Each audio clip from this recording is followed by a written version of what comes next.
Herkese merhaba, kanalıma hoş geldiniz. Bugün bir farklılık yapacağım. Çantalara biraz ara vereceğim ve bu tatlı mı tatlı bluzu sizlerle paylaşacağım. Ben Pinterest'te gördüm, birebir aynısını yaptım. Bence şahane oluşuna bakar mısınız? Harika oldu. Sizlerin de mutlaka denemenizi tavsiye ederim. Yapımı çok kolay. Koton iple çalıştım. Sizlere de mutlaka koton iple çalışmanızı tavsiye ediyorum. 3,5 milim ve 3 milim tığlar kullandım. Şu alt kısımlarında 3,5 milim kullandım. Şu kısımda ve kenarlarda 3 milim tığ kullandım. Detayları videomda mevcut. Lütfen kanalıma abone olup beni takip etmeyi ve desteklemeyi unutmayın. O zaman iyi seyirler. Evet, motiflerimizin yapımıyla başlayacağız. Bu şekilde toplamda 9 tane motif hazırlıyoruz. Tığım 3,5 milim. Kullandığım ip Alize Cotton Gold. İnce olduğu için tercih ettim özellikle. Evet, sihirli halkamı yapıyorum. Ardından da bir tane zincirle sabitliyorum. İki tane daha zincir çekiyorum. Yani toplamda 3 zincir gibi düşünelim. Doluyorum. Batıyorum. 2 sefer, 2 sefer. İkili trabzanlar yapıyorum. İlk ikisini aldım. İkisini aldım. Doladım. Battım. İlk ikisi. İlk ikisi. Bu şekilde bakın doladım. Battım. 2 seferde yukarı çıktım. Bu şekilde toplamda 12 tane ikili trabzan yapıyoruz. Evet, 12 tane trabzanımı yaptıktan sonra şöyle ipimi sıkılıyorum ve halkamı kapatıyorum. Ardından da bakın ilk başladığım trabzan değil bir sonrakine batıyorum. İlmeğimi kaydırıyorum.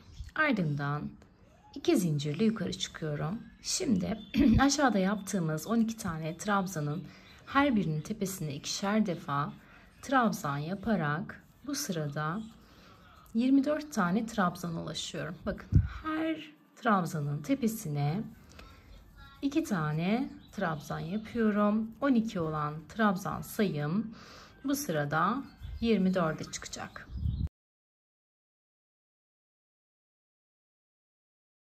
Evet, 24 tane trabzanımı yaptım. Şöyle ilk başladığım trabzanın tepesine batıyorum ve ilmeğimi kaydırıyorum. Bir üst sıraya çıkıyorum 2 zincirle. Burada da 2 tek 1 çift yapacağız. Yani ilkine şöyle yine çift batıyorum. 2 tane trabzan yaptım. Bir sonrakine bir tane trabzan yapıyorum. Sıradakine 2 tane trabzan yapıyorum. Bir sonrakine bir tane trabzan yapıyorum. Bu şekilde 2 tek 1 çift yaparak sıramızı tamamlıyoruz. Sıra sonunda trabzan sayımızın 36 olması gerekiyor.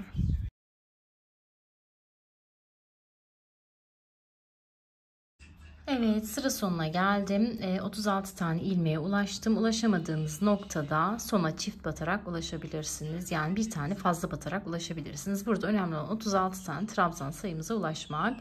İpimi şöyle sabitliyorum. Hemen kesiyorum. Ardından da şu ipimi şöyle yürüterek başlangıç noktasındaki sihirli halka ipine doğru getiriyorum.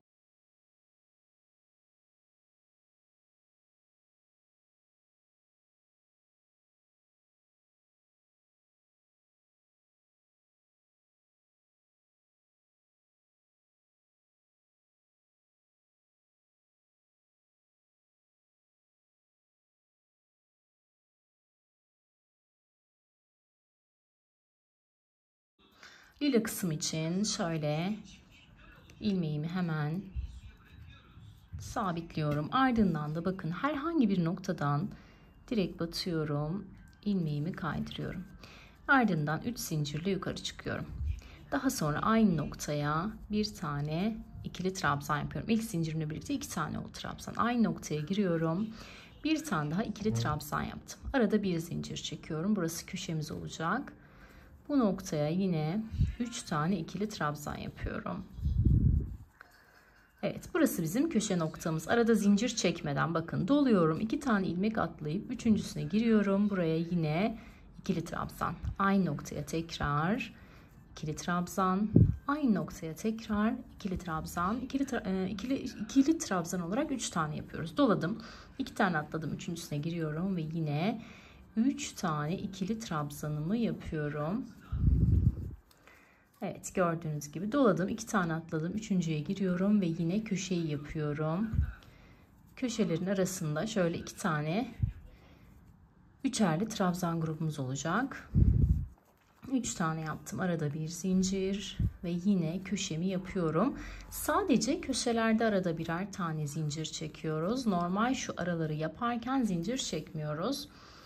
Evet, şöyle bakın, devam ediyorum. Doladım, 2 tane atlayıp üçüncüsüne giriyorum. Yine 1 2 3 tane trabzan yaptım. Doladım, 2 tane atladım, üçüncüsüne girdim. Yine 1 2 3 tane trabzan yaptım. Doladım, yine üçüncüsüne giriyorum. Yine köşe noktaya geldim. 2 3 tane trabzanımı yaptım. Gördüğünüz gibi köşe olduğu için ne yapıyorduk? Arada bir zincir çekiyorduk. Şimdi aynı noktaya tekrar 3 tane ikili trabzan yapıyorum. Evet, köşemi bitirmiş oldum. Döndüm, 2 tane atladım, üçüncüsüne girdim. Devam ediyorum. 1 2 ve 3 doladım, 2 tane atladım. Şöyle şu nokta üçüncüsü oluyor. Evet, yine 1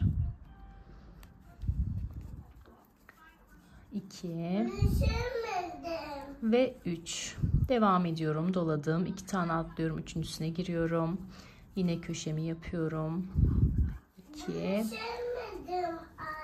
Tamam canım, arada bir zincir ve yine köşemi yapıyorum. 1 2 3 Evet, son köşemi de yaptım. Devam ediyorum. 2 trabzan atlayıp üçüncüsünün tepesine batıyorum ve yine 3 tane trabzanımı yaptım. Doladım, 2 tane atlayıp üçüncüsüne batıyorum ve yine 3 tane trabzanımı yapıyorum. Evet, bakın 2 tane trabzan kaldı ve köşemize geldik. Şimdi şuradaki tepe noktaya batıyorum. İlmeğimi kaydırıyorum ve sabitliyorum. Evet, bu şekilde motifimiz hazır. Şimdi bundan ben kendi bedenim için, 36 beden için 9 adet yapacağım. Daha sonra bunları şöyle yan yana dikişini yapacağım. Şimdi ben 9 taneyi tamamlıyorum. Daha sonra dikişi göstereceğim ve devam edeceğiz. Evet, 8 tane motifimi bu şekilde birleştirdim. Şimdi son motifimin birleştirmesini de size göstereceğim. Ve aynı mantıkla birleştireceğiz. Bakın, motifimi bitirdim. Canım. Anne. Canım. Şöyle kaydırıyorum. Anne. Ardından şu bir zincirlik kısma kayarak geliyorum. Biraz Anne. Efendim canım. Başka resim var mı? Resim mi? Resim. Evet, şöyle bakın, ters tarafları birbirine bakacak şekilde denk getiriyorum. Şöyle alttan batıyorum, bir zincirli kısımda karşıda. İkisini birlikte çekiyorum ve sık iğne yapıyorum. Ardından bakın, şöyle üst ilmeklere karşılıklı batıyorum. Gördüğünüz gibi sık iğne yapıyorum. İlmeklere şöyle karşılıklı denk getiriyorum. Sık iğne yapıyorum.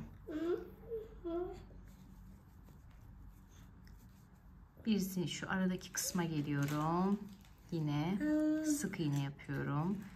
Burada önemli olan tam karşılıklı gelecek şekilde sık iğnelerimizi yapmak.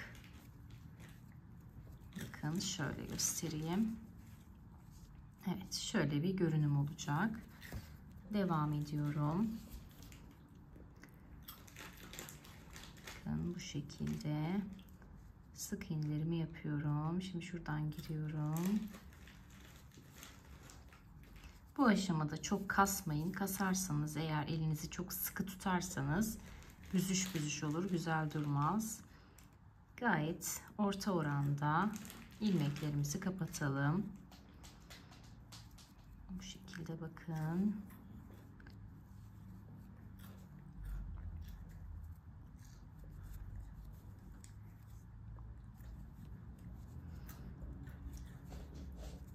En son şu bir zincirli kısma battım. Daha sonra şöyle sabitliyorum.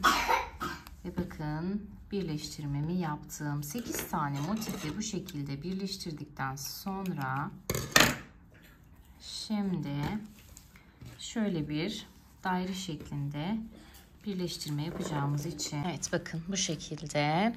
En son olarak da şuradan bir birleştirme yapacağım. Ve bu benim bel ölçüm için yeterli. Çok böyle belime yapışmayan bir model olsun istiyorum. O yüzden bir tık geniş yaptım. Bir de ütüleyince biraz daha genişleyecek. Vücuda yapışmayan bir model. Böyle bohem tarzda. Şimdi bakın son birleştirmemi de yapacağım. Yine şu bir zincirli kısımlara geliyorum. Ve sık iğne yapmaya başlıyorum. Karşılıklı ilmeklerimi Anne. birleştiriyorum. Efendim canım.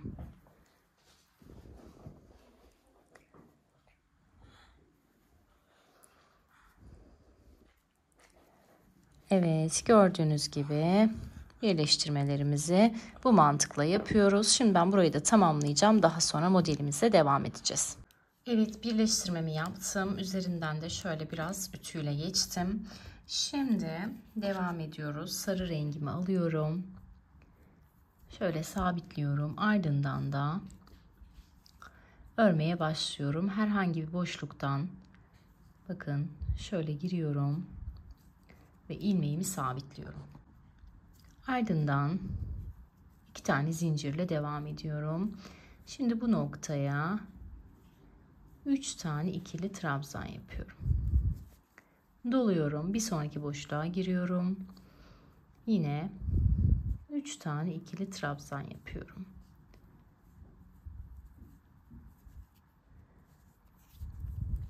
Doladım. Şu bir zincirli kısma batıyorum. 3 tane ikili trabzan yapıyorum. Aralarında zincir vesaire çekmiyoruz.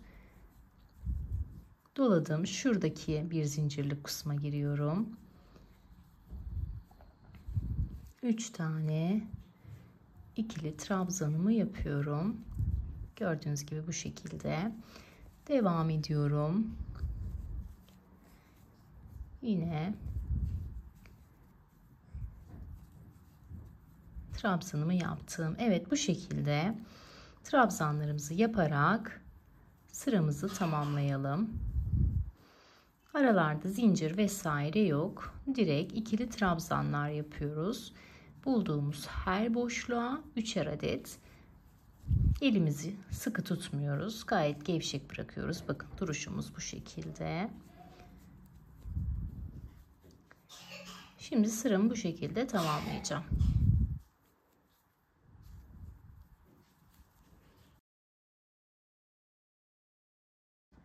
Evet sıramı tamamladım. Sıra başına geldim. Şimdi şöyle trabzanın tepesine batıyorum. İlmeği kaydırıyorum. Şu orta kısma geliyorum. Yine 3 zincirle yukarı çıkıyorum. Ve aynı işlemi bir sıra daha tekrarlıyoruz. Her bulduğumuz boşluğa 3 tane ikili trabzan. İpleri de temizlemedim. Onları en son temizleyeceğim. Evet, bu şekilde 3'er tane ikili trabzan yapıyoruz. Bir sıra daha bakın. Şöyle tamamen döndüm çevresine. Şimdi bir sıra daha döneceğim. Evet, sarı ipimle 2 sıra ördükten sonra şimdi sıranın sonuna geldim. Şöyle ilmeğimi kapatıyorum. Ve artık ipimi kesiyorum. Şimdi bu sarı iple yaptığımız işlemin aynısını 2 sırada beyaz iple yapacağız. 2 sıra aynı şekilde trabzanlarla geçeceğiz. Şöyle herhangi bir noktadan giriyorum. 2 tane zincir çekiyorum. Aynı işlemi yine beyaz iple yapıyoruz. Üçlü trabzan grubum. Bir sonraki boşluğa giriyorum. 2 ve 3 üçlü trabzan grubum. Bu şekilde 2 sırada beyaz ipimle öreceğim. Daha sonra devam edeceğiz birlikte. Evet, 2 sırada beyaz rengimle geçtikten sonra şimdi trabzan modelimize geçeceğiz. Düz trabzan modelimizi uygulayacağız. Şöyle bakın, herhangi bir boşluktan batıyorum. İlmeğimi kaydırıyorum. 2 zincirle yukarı çıktım. Daha sonra şöyle her kapattığımız trabzanın tepesine bir tane ikili trabzan yapıyorum. Bakın. Bu şekilde her kapattığım trabzanın tepesine gördüğünüz gibi ikili trabzan yapıyorum.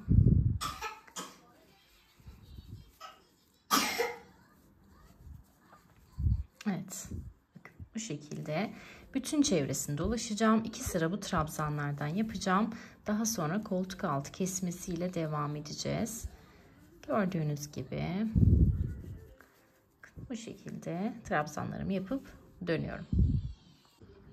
Evet, 2 sıra. Evet, 2 sıra örelim demiştim ama şu 2 sıra az geldi. Üzerime denedim. 3 sıra bence daha yeterli olacak. Şimdi koltuk altı için 14 tane bu tarafta, 14 tane bu tarafta ilmek ayırdım. Ortalarda da ön ve arka için 53'er tane ilmeğim var. Ayraçlarımı taktım. Şimdi önle hemen başlayalım. Evet, şimdi şurada koltuk altı için ayırdığımız bakın 14 tane ilmek vardı. Hemen buradan başlıyorum.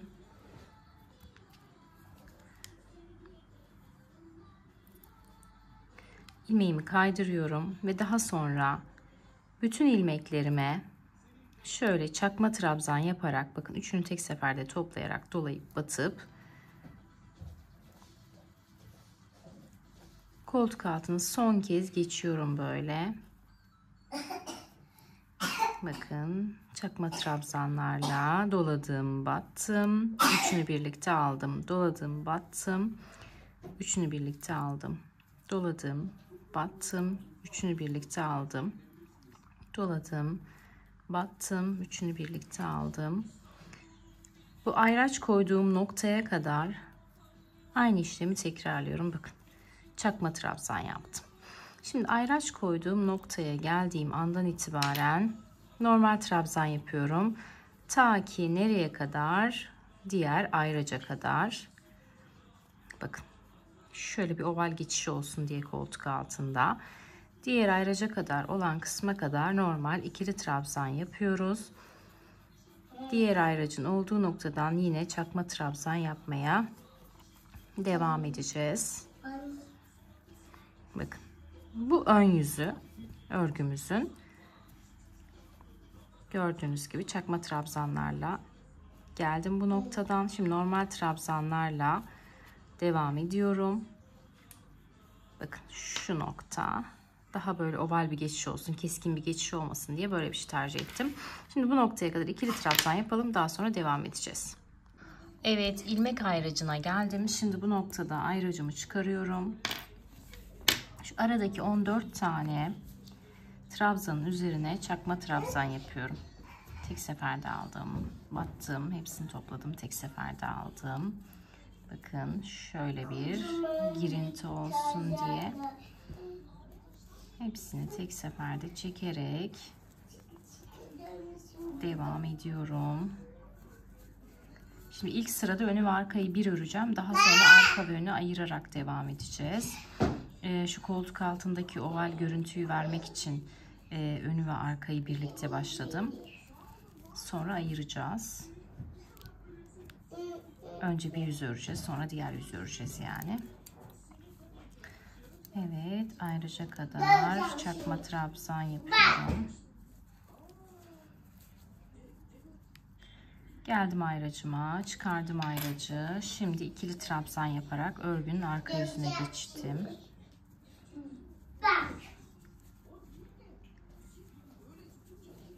Evet, şimdi diğer ayraca kadar bakın bu noktaya kadar ikili trabzanlar yaparak gelelim. Evet, geldim sıra sonuna. Ayracın bulunduğu noktaya da en son olarak ikili trabzan yapıyorum.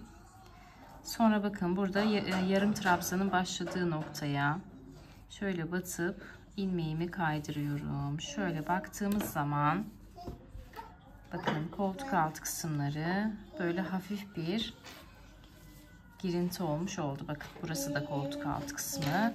Burası da böyle hafif kenarlarda baktığımızda girintiler olmuş oldu. Şimdi örgünün tek yüzünü öreceğiz.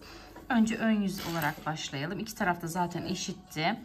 Şimdi bakın doladım. Bulunduğum noktadan direkt bir sonrakine girdim.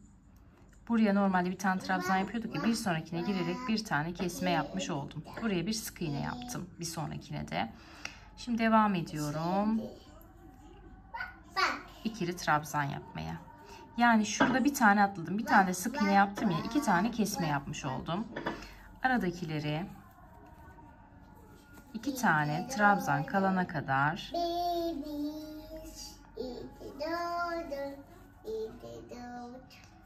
normal trabzanlarımı yapıyorum. Şimdi sıra sonunda yine kesmeyi göstereceğim size. Önde ve arkada, sıra başında ve sıra sonunda ikişer tane kesme yaparak modelimizi devam ettireceğiz. Bakın çok güzel bir geçiş oldu. Görüyor musunuz? Öyle direkt merdiven gibi bir görüntü olmadı. Evet, bakın geldim sıra sonuna. Şurada yarım trabzanlarım var.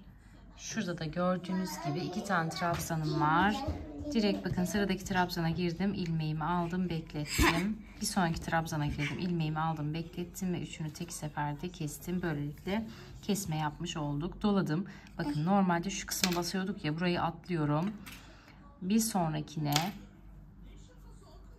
giriyorum ve sık iğne yapıyorum. Burada da ne yapmış olduk? Bir tane atladım, bir tane sık iğne yaptım, iki tane kesme yapmış olduk. Devam ediyorum. Şimdi normal ikili trabzanlarımla örmeye devam ediyorum. Bakın bu şekilde. Şimdi bu mantıkla sıra başında ve sıra sonunda ikişer tane ilmek keserek ben belli bir noktaya kadar geleceğim. Daha sonra kaç tane ilmeğim kaldı, kaç santim ördüm sizinle paylaşacağım. Bu ön için. Ön için olduğundan dolayı bir tık daha böyle dar geçiş olacak. Arka sırt biraz daha geniş olacak. Şimdi ben önü belli bir uzunlukta öreyim. O mantık anlaşılmıştır umarım. Kesmeler bu şekilde. Kesmeyi farklı bir teknikle de yapabilirsiniz. Sizin kolayınıza nasıl geliyorsa o şekilde yapabilirsiniz. Önemli olan duruşunun çok böyle anormal olmaması. Zaten üzerinden sık iğne geçilince şuradaki bozuk görüntü olursa eğer o da düzelecektir. Çok da önemli değil. Şimdi ben tamamlayıp döneceğim. Daha sonra kaç sıra örmüşüm sizlerle paylaşacağım. Evet, şöyle bakın. Şurası kesme yapmaya başladığımız sıra. 1, 2, 3, 4 sıra toplamda kesme yapmışım. Bakın şurasını saymıyoruz. Şurası birinci sıram, ikinci sıram, üçüncü sıram. Ve şu en son tabanı da sayarsak 4 sıra kesme yapmışız. 4 sıra kesmeden sonra 44 tane ilmeğe ulaşmışım. Ve 44 tane ilmeği şöyle bakın 1, 2, 3, 4, 5, 6, 7, 8, 9, 10 sıra artırma eksiltme yapmadan 44 tane ilmeği ördüm. Şimdi yaka örüntüsünü verme zamanı geldi. Bunu kendi üzerinize giyin. Kendi bedeninize göre ayarlarsanız daha iyi olur. Bu benim beden ölçüm için yeterli oldu. Şöyle yaka örüntüsü için örmeye başlıyorum. 2, 3, 4, 5, 6. Evet, 13 tane trabzanımı yaptım. Şimdi 14.'ye doluyorum, batıyorum ve şöyle 3 tane ilmeğimi kaydırarak çakma trabzan veya yarım trabzan dediğimiz şeyden yapıyorum. Dönüyorum. Bakın burayı atlıyorum, bir sonrakine giriyorum ve yine çakma trabzan yapıyorum. Bu şekilde toplamda 2 sıra kesmiş olduk. Kalan ilmeklerimi şöyle 12 tane trabzanım olacak. 1, 2, 3, 4, 5, 6, 7, 8, 9, 10, 11 ve 12. Evet bakın 12 tane trabzanımı ördüm. Şimdi bu 12 trabzanı omzuma göre ölçeceğim. Belli bir uzunlukta öreceğim. Daha sonra kaç sıra ördüğümü sizinle paylaşacağım. Yani şöyle tahmini şu kadar falan 4-5 sıra daha örerim diye düşünüyorum. Şimdi bu tarafı örüp dönüyorum. Evet, ilmek sayım 12'ye düştükten sonra şöyle bakın 2 sırada düşürmüştük. 1, 2, 3, 4, 5, 6, 7 sıra ördüm. Biraz benim omuzlarım geniş olduğu için daha geniş ve rahat giymek açısından öyle yaptım. Şimdi bu tarafa geliyoruz. Şöyle sayıyorum. 2, 4, 6, 8, 10, 12, 14. 14.'ye batıyorum. Şöyle ilmeğimi sabitliyorum. Ardından doluyorum ve buraya şöyle batıp 3 tane ilmeğimi tek seferde çıkıp böyle bir çakma trabzan yapıyorum. Bir sonrakine giriyorum. Normal ikili trabzanlarımı yapıyorum. Sıra sonuna kadar aynı işlemi devam ettiriyorum. Geldim sıra sonuna. Şimdi örgümü çeviriyorum. Yine bakın şurada 2 tane yaptığımız trabzan kalacak şekilde buradaki ilmeklerimi 12 tanesini örüyorum. 12 tane trabzanımı, yani ilmek derken. Evet, 12 tane trabzanımı ördüm. Şurada bakın 2 tane, bir tane çakma trabzanım kaldı, bir normal trabzanım. Şu doluyorum. Normal trabzanıma giriyorum. 3 tane ilmeğimi tek seferde topluyorum ve dönüyorum. Daha sonra şöyle bir zincirle sabitledikten sonra doluyorum ve 12 tane normal trabzanımı yapıyorum. Bundan sonra bu 12 tane trabzan üzerinden diğer tarafta yaptığımız işlemin aynısını yapacağız. Toplam 7 sıra öreceğiz. Yani şurada 2 sıra kesme yapmış olduk. Şöyle baktığınız zaman bakın yaka örüntüsünü vermiş olduk. Şimdi 12 tane trabzanımı 7 sıra öreceğim. Daha sonra devam edeceğiz.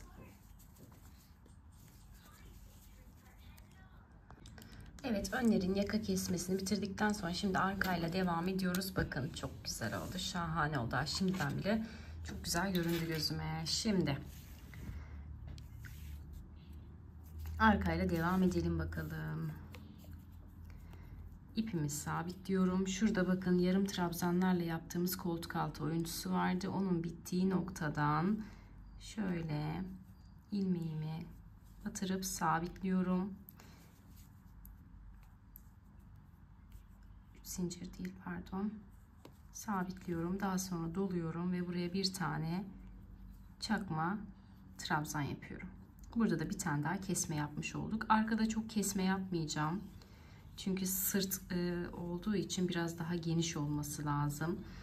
Şimdi şu aradaki ilmeklerimi düz bir şekilde örüyorum. Ta ki diğer noktada, bakın şu noktada yarım trabzanlardan sonra yaptığımız ilk trabzana kadar diğerlerinin hepsini normal ikili trabzan şeklinde örüyorum. Evet, geldim sıra sonuna. Son ikili trabzanın olduğu kısımdayım. Doluyorum. Buraya batıyorum ve üçünü birlikte çekerek buraya bir çakma trabzan yapıyorum.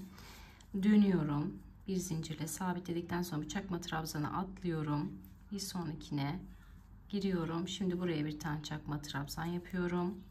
Kalanlarını normal ikili trabzan şeklinde devam ediyorum. Şimdi arayı öreyim. Bir sıra sonunda da yine kesmeyi göstereceğim. Başka kesme yapmayacağız zaten. Şu normal ördüğümüz ikili trabzanlar üzerinden arkayı devam ettireceğiz. Evet, geldim sıra sonuna. Çakma trabzandan bir önceki trabzanıma doluyorum ve buraya da bir çakma trabzan yapıyorum. Şöyle bakın. Sonra dönüyorum ve kalan ilmeklerimi şöyle bir saniye zincirle yukarı çıkalım. Kalan ilmeklerimi normal ikili trabzan yapacağım. Kaç tane ikili trabzan olacak hemen sayıyorum.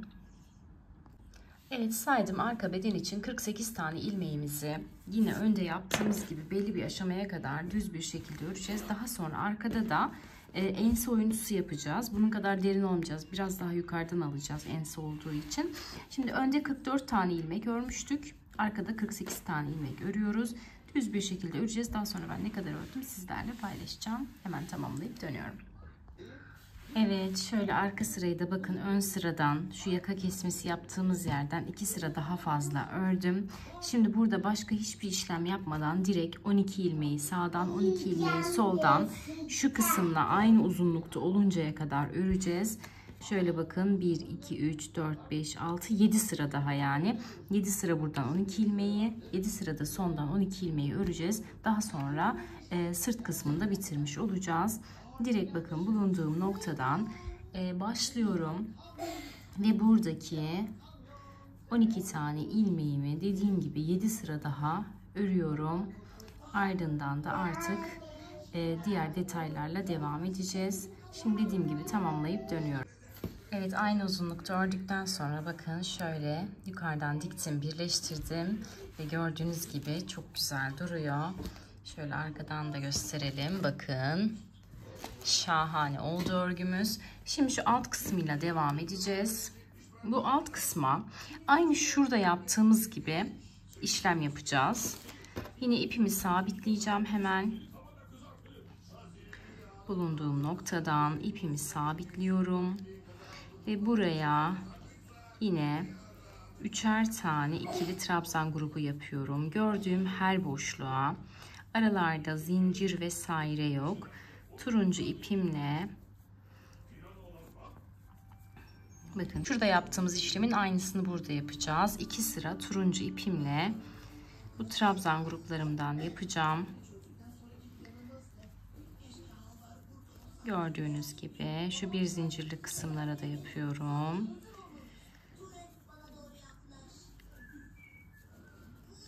Evet, bakın bu şekilde. Şimdi 2 sıra bu trabzan gruplarımızdan yapalım. Şuradaki gibi daha sonra devam edeceğiz.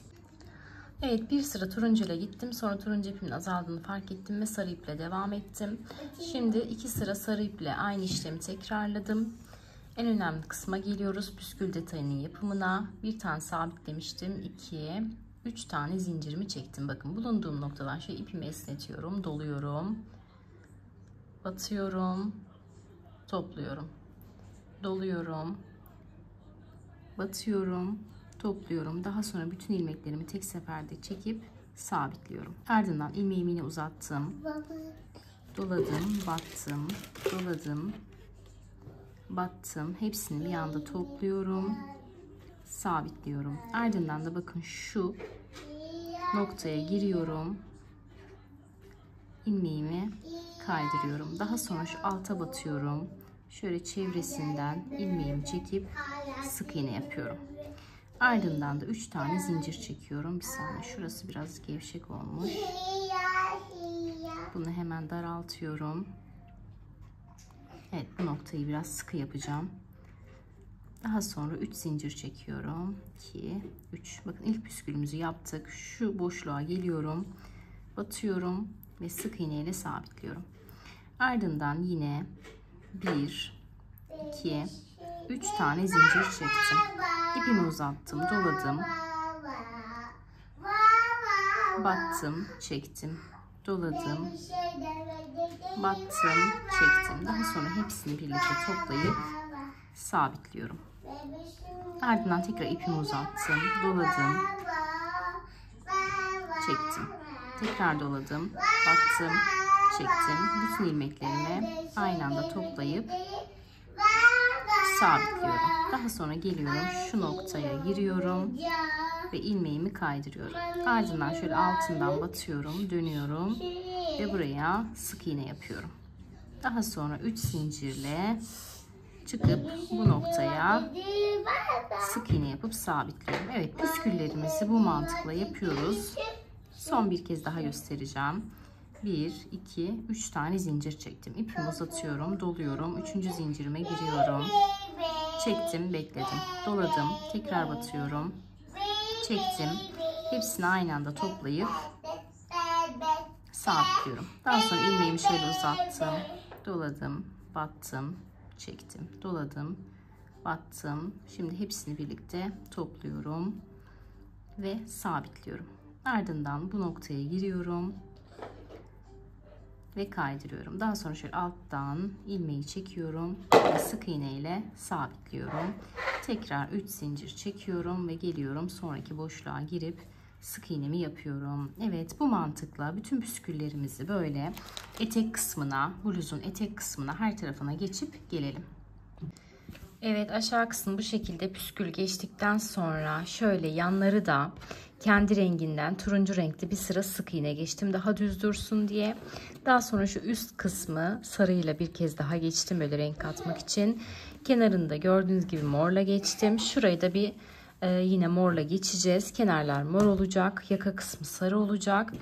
Bunu geçmeyi de göstereyim artık. Bluzumuzun finalini yapmış bulunuyoruz. Şöyle bakın, herhangi bir noktaya batıyorum.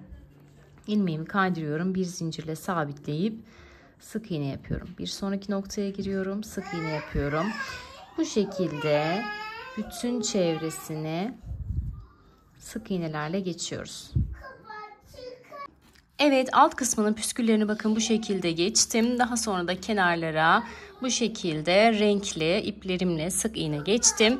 Ve artık bluzumuz hazır. Gerçekten şahane oldu. Çok zevkliydi. Tamam anneciğim, takacağım, bir saniye. Benim için çok zevkli, çok keyifli bir projeydi. Yapımı gerçekten çok basit. Özellikle kağıt iplerle uzun zamandır çanta örüyorum.